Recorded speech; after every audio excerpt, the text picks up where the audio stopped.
Mwese mukoraniye ngaha, umwe wese mucubero Imana yamuhaye, twagomba tubakengurukire kuba mwitavye ubutumire twabahaye kugira ngo tubamenyeshe ibijanye n'isekeza twatunganije aha mu gihugu cyacu cy'u Burundi. Isekeza ryo gucandaga abana bose bafise kuva kivuka gushika bafise imyaka 7 mu gihugu cyose.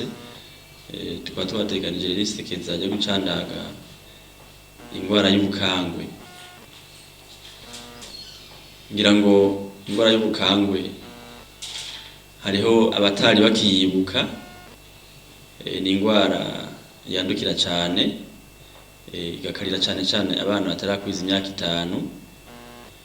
Nkuko rero mwari mumaze kubimenyeshwa, igihugu cyacu cy'u Burundi kikaba kiri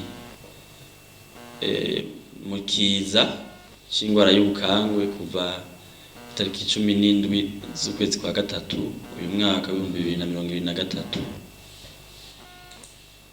Duhiriwe duhishije rero, ni ingwara nivyo ibangamye, ariko turafise uburyo bwo kuyigwanya.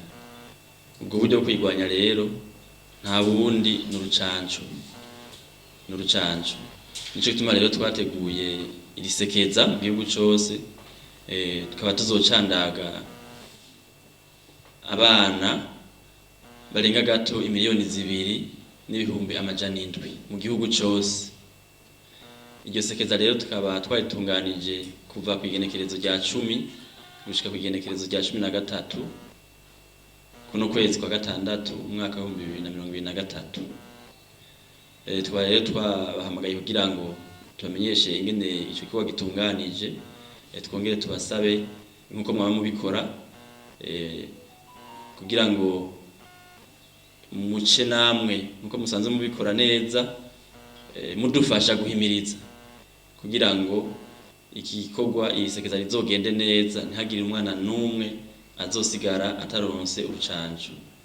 N'urucanco rero rw'amama 2, umwana wese azoronswa amama 2. Hanyuma novuga nti ni igikorwa kidasanzwe kuko tuzokoresha uburyo tutari tumenyereye gukoresha, kuko abajejwe gutanga urucanco no gutanga inyigisho zo guhimiriza bazokora ico gikorwa kunzu. Hanyuma inzu bazoba bahejeje, urugo bazoba bahejeje gucamwo bacandaze abana batekanijwe bafise hagati y'umwaka gushika ku myaka 7. Ubwo rugo rero bazoheza bandike koko bahaciye, hanyuma umwana yaronkejwe urucanco nawe bazomusiga karangi ku rutoki rutoyi rw'ububamfu. Tukabasaba rero ko mudufasha guhimiriza, turazi ko ijyanyu rishika kure, kugira ngo abarundi bose babimenye, hanyuma baze bitabire ikiwa kidasanzwe, kuko dufise ihangiro ry'uko atamwana n'umwe yosigara inyuma, kugira ngo dushobore kurwanya iki kiza cyatwinjiranye. Dufise rero iminsi nkuko amahangiro yo kwisi abitegekanya, dutegerezwa guhagarika iki kiza mu minsi 120. Iki rero ni sekeza rya mbere, tuzoca kandi dusubira tubandanye, tuzokwiza amasekeza 3. Nukuvuga ko iri sekeza rya mbere tunganijwe mu kwezi kwa gatandatu, tuzoza twamenyesha kandi ayandi matariki y'isekeza rya 2 n'isekeza rya 3, ariko tukabamenyesha yuko ari kugira ngo dukurikize ivyo dusabwa n'amashirahamwe mpuzamakungu, kugira ngo tube twahagaritse kikiza mu minsi 120.